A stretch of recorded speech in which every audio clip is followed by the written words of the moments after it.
देखिए अब हम लोग क्वेश्चन नंबर 3 को सॉल्व करने जा रहे हैं। इस क्वेश्चन में क्या कहा जा रहा है, to a small identical disc each of mass 1 kg placed on a frictionless horizontal floor are connected by a light inextensible cord of length 1 meter. Now the midpoint of the cord is pulled perpendicularly to the line joining center of the disc by constant force of 2 Newton. What is the velocity of approach of the disc when they are about to collide? Okay तो देखिए इस question में क्या कहा जा रहा है, दो डिस्क है जो कि एक स्मूथ सरफेस पे रखा हुआ है और स्ट्रिंग से कनेक्टेड, और इस स्ट्रिंग के बीच में एक कांस्टेंट फोर्स F लगाया जा रहा है।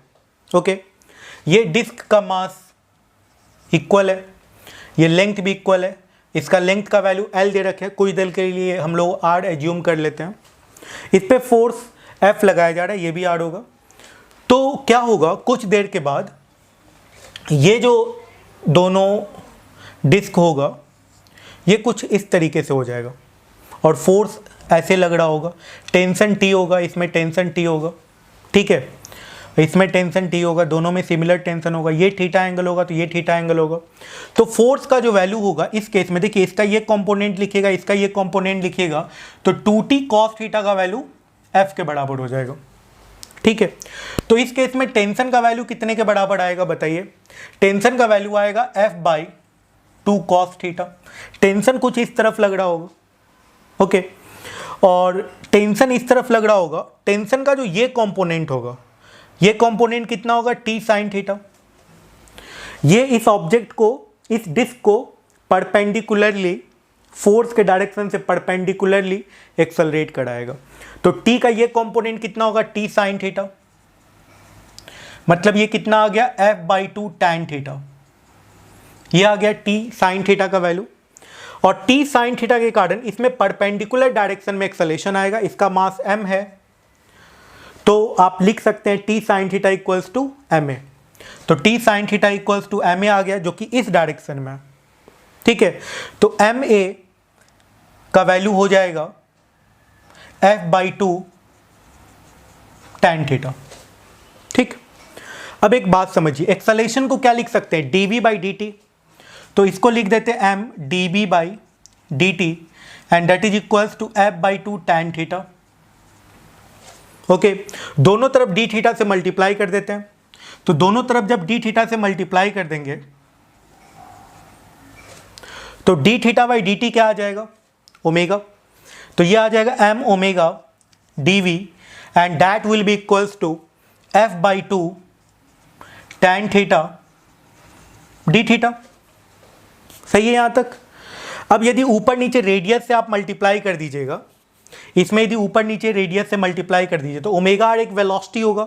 ये यदि ओमेगा से घूम रहा है तो ओमेगा आर वेलोसिटी इस डायरेक्शन का वेलोसिटी होगा, है ना।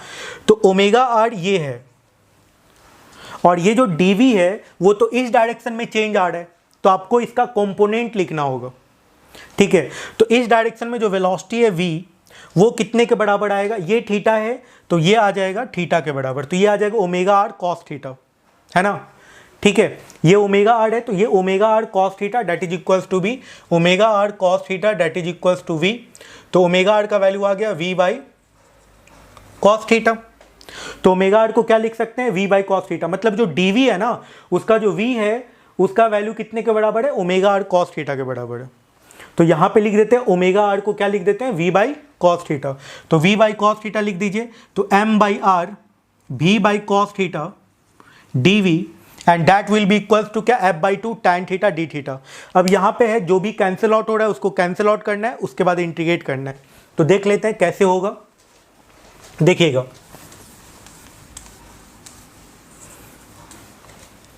तो यहाँ पे आ गया mv dv by r cos theta that is equals to F/2 tan theta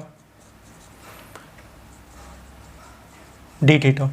तो tan थीटा को sin theta by cos theta लिख सकते हैं, तो यदि आप इसको sin theta by cos theta लिख दीजिएगा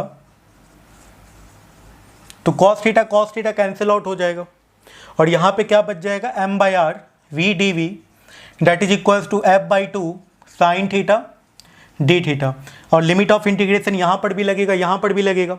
इनिशियली इस थीटा का क्या वैल्यू था, इनिशियली इस थीटा का वैल्यू 90 डिग्री था, और फाइनली जब ये कोलिजन करने वाला होगा तो ये थीटा का वैल्यू क्या हो जाएगा, 0 डिग्री हो जाएगा। तो साइन थीटा का इंटीग्रेशन कहाँ से कहाँ तक होगा, 90 डिग्री से 0 डिग्री तक। ठीक है, अब इंटीग्रेट कर लेंगे और सॉल्व कर लेंगे।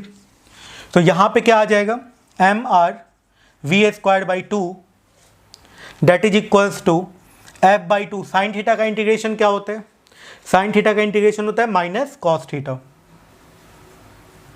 Minus cos theta.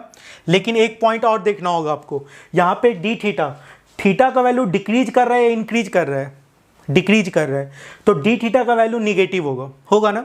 यहाँ पर जो डी थीटा है इसका वैल्यू निगेटिव होगा, तो जब इंटीग्रेशन करेंगे तो यहाँ पे जो माइनस कॉस थीटा है इसको प्लस कर देंगे। क्यों, क्योंकि डी थीटा डिक्रीज कर रहा है, तो डी थीटा को निगेटिव में आपको लिखना होगा, तो प्लस कर देंगे। और इसका इंटीग्रेशन का लिमिट कहाँ से कहाँ तक, 90 से 0 तक। ठीक है, तो ये कितने के बराबर आ गया, ये 1 के बराबर आ गया। और यहाँ से आपको मिल गया स्पीड का वैल्यू उस समय जब वो जस्ट अबाउट टू कोलाइड होगा, है ना। तो यहाँ पे आप वेलोसिटी का वैल्यू कैलकुलेट कर लीजिए। तो v का वैल्यू क्या आता है देख लीजिएगा।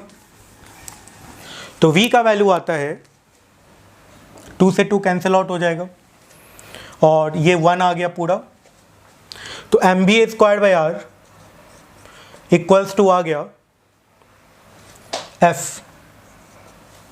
ठीक है, तो v का वैल्यू आ गया एफ आर बाई एम। ठीक है, एफ आर बाई एम आ गया, और r का वैल्यू कितना था, l बाई 2 था। तो ये आ जाएगा कितने के बराबर, ये आ जाएगा एफ एल बाई 2m के बराबर। ठीक है, और अप्रोच वेलोसिटी आपको कैलकुलेट क्या करना था इस क्वेश्चन में, अप्रोच वेलोसिटी। तो ये स्पीड इस डिस्क का भी होगा और इस डिस्क का भी होगा कॉलिजन से पहले, जस्ट पहले कॉलिजन से। तो यदि अप्रोच स्पीड यदि कैलकुलेट करना है तो वो कितने के बराबर हो जाएगा, 2v के बराबर। तो ये 2 into root under F L by 2m, और ये कितने के बराबर आ जाएगा, रूट अंडर आ जाएगा 2f(l) बाई m के बराबर। आप सारा वैल्यू पुट कर दीजिएगा, इसका वैल्यू 2 मीटर पर second, and this is the final answer. Thank you.